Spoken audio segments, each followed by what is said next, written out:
سابق وزیر اعظم عمران خان کی غیر قانونی ٹرائل کورٹ میں اپنے وکلا، اہل خانہ اور صحافیوں سے 21 مئی 2025 کو کی گئی گفتگو۔ مجھے آج خیبر پختونخوا کے علاقوں میں کیے گئے ڈرون اٹیکس کے حوالے سے تفصیلات پتہ چلی۔ میں ڈرون حملوں میں معصوم پاکستانی شہریوں کی شہادت پر نہایت رنجیدہ ہوں اور اس کی شدید مذمت کرتا ہوں۔ میں خیبر پختونخوا حکومت کو ہدایت کرتا ہوں کہ وفاقی حکومت کو احتجاج ریکارڈ کروائیں اور ان ڈرون حملوں کو فوری طور پر رکوائیں۔ ڈرون حملوں میں معصوم شہریوں کی ہلاکت سے دہشت گردی کم نہیں ہوتی بلکہ مزید بڑھتی ہے۔ ہماری کئی سالوں کی جدوجہد کے بعد پاکستان میں امریکی ڈرون حملے رکے تھے۔ اگر آپ دہشت گردی کے خلاف ہیں تو اپنے ہی لوگوں کے گھروں پر بم مت گرائیں۔ ماشاءاللہ general Asim Munir field marshal بن گئے۔ ویسے بہتر تھا کہ وہ فیلڈ مارشل کی جگہ خود کو بادشاہ کا ٹائٹل دیتے، کیونکہ اس وقت ملک میں جنگل کا قانون رائج ہے اور جنگل کے قانون میں تو بادشاہ ہوتا ہے۔ میرے ساتھ جو ڈیل کی افواہیں پھیلائی جا رہی ہیں، کوئی ڈیل ہوئی ہے نہ ہی ڈیل کے حوالے سے بات چیت جاری ہے، یہ سب جھوٹ ہے۔ ہماری فورسز خصوصاً ایئر فورس نے جس طرح مودی کے عزائم کو ناکام بنایا ہے، اس کے بعد مجھے خدشہ ہے کہ وہ اب مزید حماقت کرے گا، جس کے لیے ہمیں بطور قوم تیار رہنا چاہیے۔ میں خود اسٹیبلشمنٹ کو دعوت دے رہا ہوں کہ اگر پاکستان کے مفاد میں بات کرنا چاہتے ہیں، پاکستان کی فکر ہے، تو آ کر بات کریں۔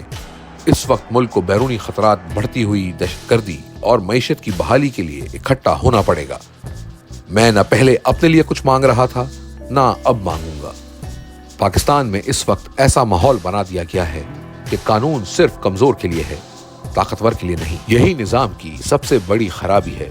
جمہوریت دو بنیادی چیزوں پر قائم ہوتی ہے۔ نمبر 1 قانون کی بالادستی یعنی رول آف لا، اور نمبر 2 اخلاقی اقدار یعنی مورالٹی۔ آج جمہوریت کے ان دونوں ستونوں کو زمین بوس کر دیا گیا ہے۔ جو حالات چل رہے ہیں وہ اس بات کے غماز ہیں کہ جمہوریت کی روح کو کچلا جا رہا ہے۔ جب آپ لوگوں کو یہ پیغام دیں گے کہ جتنا بڑا چور ہوگا اتنا بڑا عہدہ ملے گا، تو انصاف کا جنازہ نکل جاتا ہے۔ آصف زرداری کی بہن کے خلاف 5 اپارٹمنٹس کا کیس نیب کے پاس ہے جو ملازمین کے نام پر ہیں۔ وہ خود ملک سے باہر ہے اور کوئی پوچھنے والا نہیں۔ شہباز شریف پر 22 ارب روپے منی لانڈرنگ کا کیس تھا، اس کے باوجود اسے وزیر اعظم بنا دیا گیا۔ پچھلے 3 سالوں میں پاکستان کی اخلاقی اقدار اور آئینی ڈھانچے کو بالکل تباہ کر کے رکھ دیا گیا ہے۔ توشہ خانہ 2 کیس میں مضحکہ خیز ٹرائل دوبارہ شروع کیا گیا ہے۔ باقی جیل کی طرح جیل کورٹ بھی ایک کرنل کی مرضی سے چلائی جاتی ہے۔ میری بہنوں اور وکلا تک کو کورٹ میں آنے سے روکا جا رہا ہے۔ میرے رفقا تک کو مجھ سے نہیں ملنے دیا جاتا۔ میرے بچوں سے کئی ماہ میری بات نہیں کروائی جاتی، میری کتابیں تک نہیں پہنچنے دی جاتی اور نہ ہی میرے ذاتی معالج تک رسائی دی جاتی ہے۔ یہ سب عدالتی احکامات اور قوانین کی مسلسل توہین ہے۔